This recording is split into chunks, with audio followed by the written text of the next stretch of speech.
Twitter से लेकर Facebook तक और फेसबुक से लेकर इंस्टाग्राम तक, इंस्टाग्राम से लेकर व्हाट्सएप के स्टेटस तक, आज सभी के सभी जगह पर आप लोगों को केवल मणिपुर का वो दर्दनाक और आंखों के सामने आया हुआ भयानक रूप देखने के लिए मिलेगा, जहां पर पुरुषों के झुंड में दो महिलाएं निर्वस्त्र थी, उनके गुप्तांगों के साथ छेड़खानी करते हुए उनके साथ जबरदस्ती की जा रही थी। इस बात को देखने के बाद भारतीयों की जो मरी हुई अंतरात्मा है और पिछले 8 महीने से मणिपुर जो अपनी अस्तित्व की लड़ाई लड़ रहा है, आखिरकार भारतीयों के कानों कानों तक बात पहुंची और जो सरकार उनकी बात को सुनने के लिए तैयार नहीं थी, अचानक से सीजीआई से लेकर भारत के पंतप्रधान तक सबके मुख में आज है मणिपुर। सोशल मीडिया के माध्यम से हर एक व्यक्ति ने अपनी भावनाएं, अपना द्वेष, अपना रोष सब कुछ प्रकट कर लिया। महिलाओं को इस प्रकार से नग्न घुमाकर उनके साथ ऐसी बर्बरता करना किसी भी समाज के लिए नीचता है। लेकिन दूसरा पहलू अगर इस प्रकार से देखा जाए कि मणिपुर के हिंसा को रोकने के लिए आए हुए भारतीय जवानों को रोकने वाली भी महिला है और वो कह रही है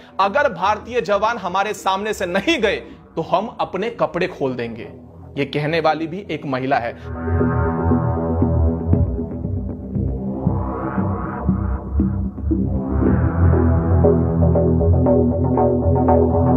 ऐसा कुछ करने की जरूरत नहीं। आप लोग जाओ ना, आप नहीं जाएंगे तो हम कपड़े उतार दे रहे हैं। आप लोग जाओ। अम्मा हम ऐसा कुछ नहीं चाहते। आप लोग जाओ। नमस्कार साथियों, जय सनातन। आज हम बात करने वाले हैं सत्यता और सत्यता मणिपुर के इतिहास को लेकर, क्योंकि बहुत से सोशल मीडिया प्लेटफॉर्म के ऊपर अलग अलग प्रकार से अब हिंदुओं के विरुद्ध में एक प्रकार से साजिश की होड़ रची हुई है। तो समझने का प्रयास करते हैं और यह पूर्ण वीडियो देखिए, क्योंकि मामला जो है वो काफी ज्यादा सेंसिटिव है। तो मैं नहीं चाहता कि आप लोगों तक एक भी शब्द गलत पड़े। जो जानना है, जो समझना है, वीडियो के एंड तक देखिए और समझ लीजिए। बाकी आप लोग को वीडियो अगर हेल्पफुल लगती है तो ज्यादा से ज्यादा शेयर करिए, नहीं तो आप अपने विचार कमेंट के द्वारा बता सकते हैं। चलिए दोनों भागों को समझने का प्रयास करते हैं। मणिपुर में पिछले 8 महीने से हो क्या रहा है यह जानते हैं। चलिए आज का वीडियो आरंभ करते हैं। मणिपुर को समझने के लिए आप लोग को सबसे पहले मणिपुर के इतिहास को समझना होगा। मैतेई हिंदू समाज जो मणिपुर में एक समय में बहुसंख्यक था, महाभारत के काल से लेकर मुगलों के विरुद्ध में लड़ने वाले मैतेई हिंदू समाज आज अपने अस्तित्व की लड़ाई लड़ते लड़ते हार चुका है और मणिपुर को छोड़ चुका है। अगर आप लोग समझने का प्रयास करोगे तो आप लोग को पता चलेगा कि आपके चाचा नेहरू के बनाए गए नियमों की वजह से वहां मणिपुर के अंदर क्रिश्चियन मिशनरी भर भर के भेजे गए और एक समय के बाद वहां पर कुकी समाज का जन्म होता है। कुकी समाज के बाद नागा समाज आता है जो कि क्रिश्चियनिटी को फॉलो करने लगा। बार बार के क्रिश्चियन मिशनरियों के घुसने की वजह से धर्मांतरण तेजी से बढ़ने लगा और जैसा जैसा धर्मांतरण बढ़ने लगा, एक समय में 90% रहने वाला मैतेई हिंदू समाज आज वहां पर 10% सीमित रह चुका है और उनके अधिकारों को जब छीना गया तब अपने अधिकारों को लेकर वो पहुंचे सुप्रीम कोर्ट के अंदर और सुप्रीम कोर्ट के अंदर जब वो एसटी एक्ट के लिए जीत जाते हैं तब उठता है कुकी समाज और कुकी समाज के द्वारा रास्तों के ऊपर बंदूकें लेकर उनकी दुकानों को लूटा जाता है, उनके घरों को जलाया जाता है, उनकी बहू बेटियों के साथ दुर्व्यवहार किया जाता है, उनकी लाशें उनके घर के बाहर टांगी जाती है। लेकिन आप लोगों तक कुछ नहीं पहुंचता। आपके कान बहरे हो चुके थे, आंखों में कुछ दिख नहीं रहा था, मुंह में लकवा मार गया था और सभी लोग मणिपुर को भूल चुके थे, है ना।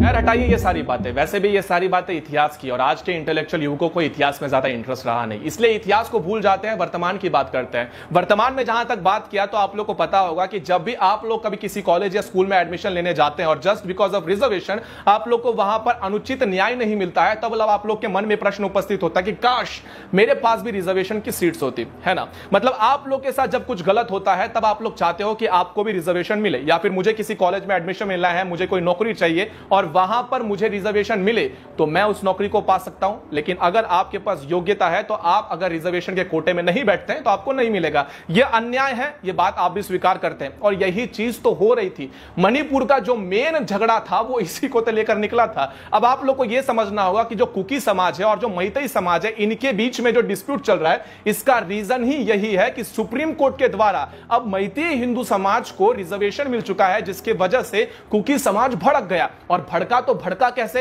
हाथ में AK-47 लेकर।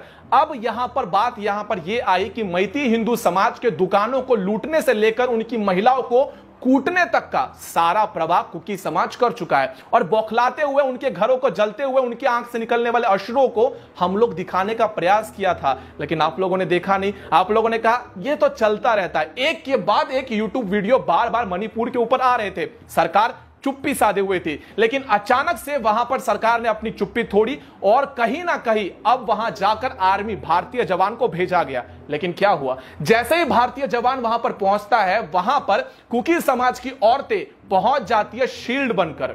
जिस प्रकार से कश्मीर के अंदर पत्थर फेंकने वालों के लिए शील्ड बनती थी उनकी बहनें, उनकी मां, ठीक इसी प्रकार से यहां पर भी यही गेम खेला जा रहा था। भारतीय जवानों को पीछे जाने के लिए यहां पर जो महिलाएं सामने आती थी, उनके मुख से निकलने वाले शब्द यह है कि अगर तुम यहां से पीछे नहीं जाते हो तो हम निर्वस्त्र हो जाएंगे। जून के महीने में आर्मी के द्वारा एक वीडियो रिलीज किया जाता है, जिस वीडियो के अंदर बताने का प्रयास किया जाता है कि किस प्रकार से दंगाइयों को बचाने के लिए उनकी औरतें, मैं औरतें शब्द का प्रयोग इसलिए कर रहा हूं क्योंकि मुझे औरत शब्द का अर्थ पता है, और महिलाओं के लिए सम्मान अलग होता है। ये महिलाएं नहीं, ये औरतें हैं। और जिस प्रकार से दंगाइयों और आतंकियों को बचाने के लिए इन औरतों के शील्ड की तरह प्रयोग किया जाता है, इसका खुलासा भारतीय जवानों ने पहले से ही कर दिया था। लेकिन तब आपकी मानवता कहां चली गई थी? तब आपकी मानवता बाहर नहीं आई थी, जब औरतों के मुंह से यह शब्द निकल रहे थे कि अगर यहां पर भारतीय जवान आए, उन्होंने किसी भी प्रकार से हमारे बेटों को हाथ लगाया, हमारे मर्दों को छुआ, तो हम आपके सामने कपड़े खोल देंगे। उसके बाद का तो आउटरीच आप लोगों को पता ही है। वुमेन एम्पावरमेंट के नाम पर आप लोगों को सोशल एक्टिविस्ट जगह जगह पर धरना प्रदर्शन करते हुए दिख जाएंगे। मोदी, योगी सबको गाली देना स्टार्ट हो जाएगा। दो मेरे बाप का क्या जाता है, लेकिन यह बात अवश्य जाती है कि जब भारतीय जवानों के सामने खड़ी हुई ये औरतें निर्वस्त्र होने की धमकी देती है, तब हमारे जवानों को कदम पीछे हटाना पड़ता है। तब आपके मुख से एक शब्द क्यों नहीं निकलता? सिंपल सा क्वेश्चन है। अब मैं आप लोगों से एक बहुत ही ज्यादा महत्वपूर्ण प्रश्न पूछने जा रहा हूं। आप लोगों ने ये वीडियो देखा, अवश्य देखा होगा, नहीं देखा होगा तो मत देखिए, क्योंकि ऐसे वीडियो देखने के बाद रातों की नींद उड़ जाती है। रात में 4 बजे मैं सोया हूं, उसके बाद मैं ये वीडियो इतनी गर्मी में इसलिए बना रहा हूं क्योंकि मुझे पता है कि इस वीडियो की महत्व कितने ज्यादा है। क्योंकि अगर आज मैं नहीं बोला तो बहुत सी चीजें गलत हो जाएगी, और बहुत से लोग इन्फ्लुएंस हो चुके हैं और आगे भी होते रहेंगे। पुरुषों के झुंड ने जब 2 महिलाओं को निर्वस्त्र करके इस प्रकार से दौड़ निकाली, उनके गुप्तांगों को छुआ, तब भारत में कोने कोने में मानवता के ऊपर प्रश्न चिन्ह उपस्थित हो गए। बहुत अच्छी बात है, होनी भी चाहिए। इनके साथ वो व्यवहार किया जाए जो अपने आने वाले 7 जन्मों तक ये कभी ना भूले। महिलाओं के प्रति इस प्रकार का व्यवहार किसी तरह से एक्सेप्ट नहीं है, होना भी नहीं चाहिए। लेकिन अगर ये गलत है, जो कि है ही और कहना भी चाहिए, तो ये क्यों नहीं? आसाम राइफल्स के सामने जाकर भारतीय जवानों के सामने नंगा झुंड जब महिलाओं का जाता है और वो कहती है कि भारतीय जवानों ने हमारे साथ किया है, जिसका कोई प्रमाण नहीं, तब यहां पर खड़ी जो नंगी औरतें हैं, उनके प्रदर्शन के साथ भारतीय जवानों के लिए कोई मानवता नहीं, भारतीय जवानों के लिए कोई शब्द नहीं। आखिर क्यों? अगर ये गलत, जो कि है गलत, तो यो क्यों ना? और ये गलत है तो फिर दोनों गलत एक साथ क्यों नहीं कहते? बस यही छोटा सा प्रश्न है। अगर उत्तर है तो कमेंट बॉक्स में बता दीजिए। हिंदू समाज से मैं बार बार कहता हूं कि ना ही आपने इतिहास को पढ़ा, ना ही समझा, और ना ही इतिहास से कुछ सीखा। आपने इतिहास को पढ़ा होता, समझा होता और कुछ सीखा होता, तो आप लोग को पता चलता कि सारे युद्ध जो लड़े गए थे वो सभी के सभी मातृभूमि को बचाने के लिए तो लड़े गए थे। जिसके पास भूमि उसका साम्राज्य, और मैतेई हिंदुओं के पास ना भूमि बची और ना ही साम्राज्य। अगर आप लोग को मेरी बात झूठ लग रही है तो आप लोग इस कुकी महिला की बात को सुनिए। We are praying to God because we have God and only God is there to protect us. Only God can save us from this threat, from these attacks.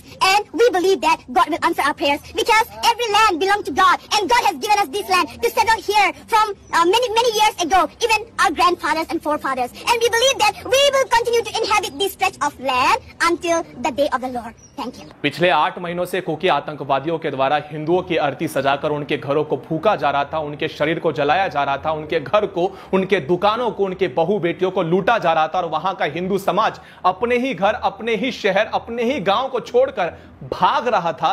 तो मानवता की बड़ी बड़ी बातें करने वाले कौन से बिल में जाकर छुप गए थे? उनके आंख सूख गए थे या फिर जीभा कट पड़ी थी? और आज हर कोई मानवता की स्टेटस लगाएगा, हर कोई कहेगा कि एज अ इंडियन मुझे शर्म आ रही है, हर कोई कहेगा कि मानवता हार गई, हर कोई कहेगा कि रावण अच्छा था, कम से कम उनके जमाने के अंदर किसी महिलाओं को नग्न तो नहीं किया जाता था। सत्य, बिल्कुल सत्य। लेकिन अगर आप लोग इस बात को गलत कहते हो, जो कि गलत ही है, तो आपको इन औरतों को भी गलत कहना होगा जो भारतीय जवानों के सामने केवल अपने कपड़े इसलिए खोलने के लिए तैयार है क्योंकि वे वहां पर घुसकर हिंदुओं की मदद करेंगे। तो अगर आप लोग को सच में सीधा खड़ा होना है, आप लोग को स्टैंड लेना है, तो एक साथ अपने समाज के लिए स्टैंड लीजिए, क्योंकि वहां पर आतंकवादी वर्सेस भारतीय हो चुके हैं। ना ही क्रिश्चियन वर्सेस भारतीय हुए हैं, ना ही क्रिश्चियन वर्सेस हिंदू हुए हैं। तो आप लोगों से हाथ जोड़कर निवेदन करता हूं कि यह गलत तो है ही, इसका तो कोई भी समर्थन कर ही नहीं सकता, ना ही जस्टिफाई कर सकता है। लेकिन यह जो होता है आसाम राइफल्स के सामने, जब भारतीय जवानों के सामने महिलाओं की झुंड नंगी होकर पहुंचती है, तब इन औरतों को भी आतंकवादी की सूची में डालना ही उतना ही उचित है जितना इनका है। अब आपका निर्णय है, आप स्वयं लीजिए। इस वीडियो का उद्देश्य आप लोगों तक चला गया होगा। अब अगले वीडियो के अंदर मिलते हैं, तब तक अगर थोड़ी सी मानवता बची होगी तो इस वीडियो को शेयर करिए। अगले वीडियो के अंदर मिलते हैं, तब तक के लिए जय सनातन।